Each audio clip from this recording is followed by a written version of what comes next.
An incredible new message directly from the man himself about Dogecoin, Elon Musk, coming in with some words of wisdom that are extremely important and do help to shape the future when it comes to currency as a whole. But one thing you probably know about the finance world is that it is largely controlled by the elites. And when we say that, we're talking about huge cats, huge players who are benefiting massively and disproportionately to the amount they're adding in terms of value by the financial systems. We're talking about some of them that are in cahoots with the government, making a bunch of money by lending out and borrowing and lending out and borrowing. After getting rid of the gold standard, we now have a lot of extremely influential, powerful people that are directly taking advantage of the monetary system, and that has really gotten to a point where it's actually causing huge negative impacts across the entire country, huge amounts of debts that would not most likely be nearly as big of a problem if we did not have that outside influence that was benefiting directly from it. And cryptocurrency offers a big solution here for multiple different reasons. The first one is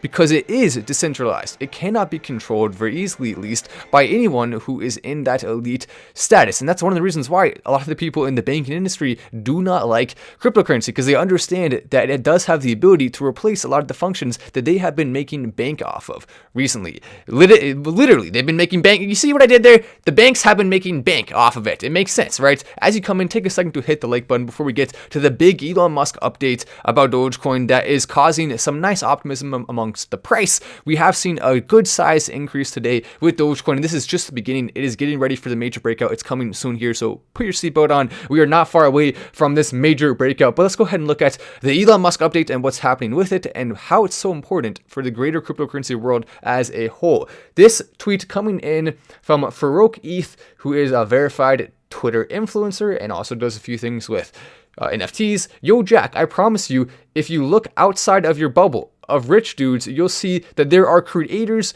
actually building Web3 and a whole revolution in the form of digital renaissance. Come say hi or listen in on our conversations. The NFT space is filled with geniuses. Okay, interesting tweet. There's some degree of truth to that. Then Justin says, you buy ETH on Coinbase, transfer it to MetaMask, and buy an Adidas Bored Ape NFT on OpenSea. The decentralized Web3 is centralizing into being run by corporations at a startling rate. I think he has some fair points. And another example of this is Vive. What's happening with that? We now have Marvel and other huge superhero companies, other huge production companies like that, who are getting into the cryptocurrency space at a pretty high rate and now starting to dominate some of those sectors. With NFTs, we are going to see a lot of that happening, unfortunately, but it's part of the course. Then Sam says, but Jack would be okay with it if you just replaced ETH with BTC in every step of your post. You know he would. I know he would. Everyone reading this knows he would. And there's some degree of truth to the fact that Jack Dorsey is an extreme Bitcoin maxi, to the point where sometimes he won't even mention the word Dogecoin. We've seen him do interviews. We've seen him be on a call with Elon Musk, a video call. He would not even mention the word Dogecoin, which is kind of silly. I think he may be starting to come around a little bit, though, as we see in some of his other tweets here. By the way, even though Jack Dorsey is still not the CEO of Twitter, he's no longer in that position. He's now been replaced by that new guy who was in a bunch of controversy at the very beginning, but still nonetheless replaced by him. Now Jack is still the CEO, though, of a different company, which is Square, one of the biggest financial payment companies in the entire world. So he still has a ton of influence. He still has a lot of connections, and so that's why it's important to stay up to date on him. I will say I am happening to post-Twitter CEO Jack Dorsey a lot more than Twitter CEO Jack Dorsey, even though there are still a number of things that I'm sure we all may not like about Jack and some of the things he does or he has done. But at least in this direction, he's doing something very positive here. And Jack says, I care only about decentralization, secure private foundations with single points of failure, and I'm focused on that. And Faruk says, people don't understand that Jack isn't anti-Web3, he is just anti-establishment within the Web3, so that we don't repeat the mistakes of Web2. Jack, join us as we build with you. He is just talking about being an anti-ETH and trying to make ETH seem like the establishment. It's BTC or bust for him. The most anti-establishment movement is being built on Ethereum, and he clearly doesn't like that. I like BTC and ETH. It's only one or the other in a maxi's mind. And Jack says, I'm not anti-ETH. I'm anti-centralized, VC-owned, single point of failure, anti- and corporate-controlled lies. If your goal is anti-establishment, I promise you, it isn't Ethereum. Don't believe or trust me. Just look at the fundamentals. And all of that is interesting. He's coming in and saying he basically doesn't think Ethereum is enough of the people's coin. But you know what is the people's coin? Well, that's right. Billy coming into the rescue with some good information here. Basically, Dogecoin's the people's coin. That's what it comes down to. I mean, and I like Ethereum too.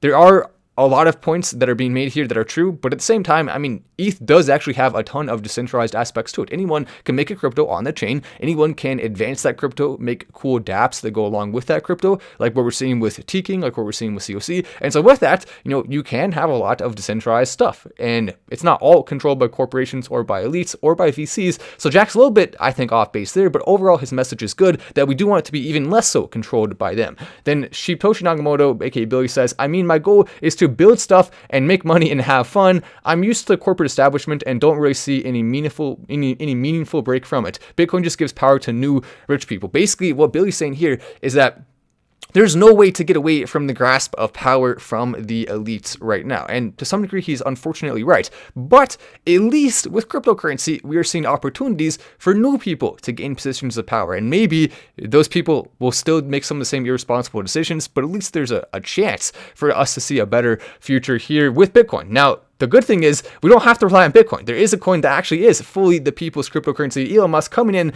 and saying that here, that's why I'm pro Doge, basically explaining with one simple tweet there why Dogecoin is the future cryptocurrency of the people and of Earth, because it is not controlled by VCs. They're staying away from it because they see it as just a joke. They've seen it that way since the beginning, which has allowed actual individuals to get large stakes. And yes, you see a wallet distribution that looks like it's very top heavy, but most of those wallets have not been selling, and they're staying steady. Why? Well, because most of them are exchanges, first of all, and the ones that aren't are not deciding to sell. They're holding long term. And so because of that, you don't really see a lot of negative aspects of Dogecoin in terms of being top heavy. You don't see a lot of control by the elites or by the VCs or anything like that. That's why it is the people's crypto. That's one of the reasons Elon Musk likes it so much. So a very important message, and Dogecoin up more than the other cryptos today, which is good to see. Passing back over that 18-cent mark. Hopefully we're going to see that run very soon. It's coming, don't worry. But Shibtoshi Nakamoto then says, I too like dog money. A nice way to close that off. I, of course, retweeted that from Elon Musk, and it was a much deserved retweet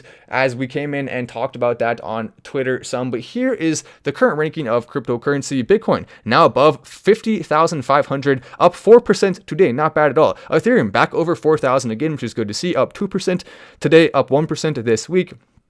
Then we have Binance Coin up to 546. Solana up 5% to 190. I like Solana a lot. Then we scroll down, we can see Dogecoin here up 4.35%, up above 18 cents. One of the best performing cryptos at the top here. Now, Bitcoin, actually, when I first started preparing for my live, it only got 2%, so it just went up a little bit more on the last 24-hour period, but Dogecoin's still beating it to buy a little bit here, and it's fun to see that as Dogecoin climbs back up near that $25 billion market cap. We are not far away. Shiba Inu coin also was beat by Dogecoin today. Shiba Inu coin up 3.8%, where Dogecoin has gone up 4.4%. So a nice sized gain there as we continue to watch the entire market. If you just came into live, take a second to press the button. It's a big, juicy like button. Go down there, press it one time, and it really, truly will help. It's the smartest thing you can do if you have Dogecoin in your bag. If you don't have any Dogecoin, then I guess it doesn't really matter because you probably don't care.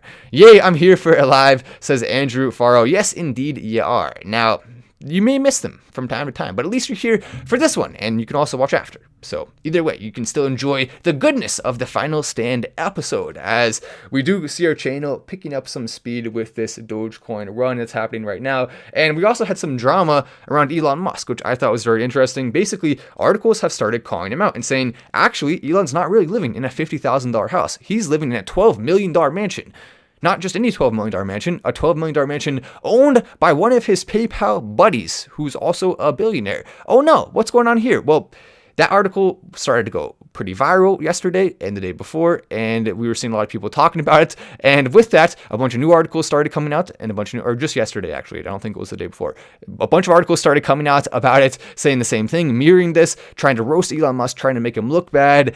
When at the end of the day, first of all, it will be completely fine if he did that. Who really cares? I mean, he's allowed to buy houses if he wants. It's not that big of a deal. Just because he decided to go smaller on his own, that doesn't mean we now have to hold him to that standard. He can do whatever he wants. In fact, I think it makes sense for him to have a nicer house if that's what he wants. But then there's more to it. Now, the biggest thing here, he's actually now denying that he is staying at a friend's $12 million mansion. So not only were they spreading this rumor, it was a false rumor that's easily provable to be false. Why? Because this mansion is literally right there on the water. There's easy access for media up there at the top, so you can easily see him leaving or coming if Elon Musk was there. It wouldn't even be hard at all. There's no way to actually leave really easily from this. I mean, it's relatively safe, but then again, there's direct water access to it. So this would not be an ideal place for someone like Elon Musk to be staying long term. And he says, yes, I am indeed staying in the $50,000 house that is near SpaceX. So, I mean, you can't believe what the media is saying these days. They're just trying to make him look bad. And not only is it that they're trying to make him look bad on something that wouldn't even matter in the first place, but now they're lying and making it up to make him look bad. I mean, come on. Pretty ridiculous that we're having to deal with that and see that today. The media, get your act together, buddy. Is it possible to touch $1 for Dogecoin in December? I would say the real big opportunity for Dogecoin is going to be at the beginning of the year. Now, technically, we could see that run start to happen a little bit early because people are anticipating it in January, February, March. But at the same time, I don't want to be overly optimistic on to the time frame. We're going to hope that it happens very soon here. But once Robinhood releases the wallets, once we see more Elon Musk news, once we see the updates going through, and there's a big one that we're going to talk about in the next episode very shortly here. But with all of that, we're not far away from the spike, and we could see Dogecoin starting to run early, even in this later December month, as it's already going up a little bit ahead of time, which is nice to see. Yeah, that's certainly true as well. And Dirk says, "Hodl, I like it." And I have 140,000 Dogecoin coming in from Erkin. As we look at that, we're all already up pretty high on the viewership count, which is awesome to see. So thank you for all the like button pressing. It is one of the best things you can possibly do. And hopefully, if you just came in, you will take a second to do that. Take a second to do it. Press the like button. I really do live in a tiny house near the Tesla lot. This article has a very long title. Elon Musk denies claims he secretly moved into mogul friend's $12 million mansion after vowing to rid himself of physical possessions. I mean, come on. Like, are people really making this an article? But this article actually does have some interesting info, which is that we are now starting to see senators proposing more cryptocurrency law to be put in place. This one coming in from Mrs. Loomis, who is a senator. By the way, it's cool to see when it comes to cryptocurrency, we have people on all different political aisles that are supporting it. That's awesome, and it does mean very positive things for unity, hopefully, and it will even more once cryptocurrency is bigger, I believe. But it's cool to see that happening, as the quote she gave basically is saying that she is going to be trying to make sure, for tax purposes, it's a little bit easier to understand. She wants several questions remain about how traditional rules apply to asset class. The C-level executives agreed that Bitcoin and cryptocurrencies are fundamentally different from the establishment system and suggest lawmakers should consider writing specific legislation for the industry. So that's a very good sign there. Then we have more about it. Basically, provide regulators with a clear guidance on which assets belong to different asset classes, offer protections for consumers, regulate stable coins, and create new organization under the joint jurisdiction of the Commodity Futures Trading Commission and the Securities Exchange Commission to oversee the digital asset market. So the real positive things that could come from this is that we could see you no longer having to pay a tax if you spend a cryptocurrency, or at least it would be a lower rate, or it would be easy to calculate, or there would be somebody to calculate it as you're doing it, or you can maybe spend the amount you put in originally without having that be taxed, instead of having to be on a per coin basis or a per percentage basis, which basically just means that if you buy one BTC and then you decide to go spend it, but then now that BTC is worth, you bought it for 40,000, now it's worth 100,000, well then technically you made a profit of 60,000. So if you go and spend $1,000, then they could just argue, okay, well, part of that $1,000 is what you put in, then the other part of it is profit, because you're using that one specific fraction of the Bitcoin that went up this amount. But if the law is changed there, then you wouldn't have to worry about that, and you could just spend it more freely. I think there should be a 0% tax rate on cryptocurrency, because at the end of the day, if you can write it off, and you can also pay taxes on it, it's going to be a lot of evenness amongst the board, which means a lot of trouble really for nothing at the end of the day. So come on, do the right thing, senders. Make it a 0% tax rate. That's the way it should be. Merry Xmas coming in from Panky. Merry Christmas to you as well. Is it possible? That's a good point there. Someone said everyone drop $100. Bo says he wants everyone to drop $100 on Dogecoin today. I like your enthusiasm there. Matt, what is your thoughts on Doge, Elon, Mars coin? Oh yeah, it's been interesting to see that one going up recently because of being added on coin, or on, what was it, crypto.com I think it was added on. Yeah, so congratulations to them. I wish them all the best, even though, I mean, I am getting a little bit weirded out by just simply the sheer number of coins that are copying Dogecoin. I mean, it's getting pretty out of hand here. Matt, what are your thoughts? Oh, you already asked me that. Okay, Doge Elon, as well. Some people talking about that in the chat.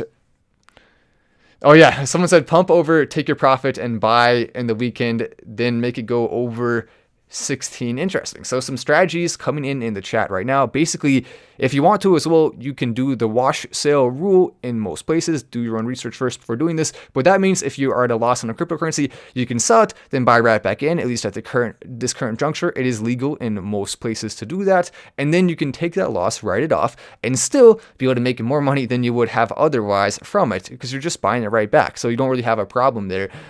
Even though you do have to pay the fees. So, I mean, you have to have a larger amount if it's going to be worth it for you to do that, or be on an exchange that has really low fees. So one of those two things has to happen first. But anyway, that's the good update for today. I'm Matt Wallace. This is Final Stand, and I'll see you in the next video.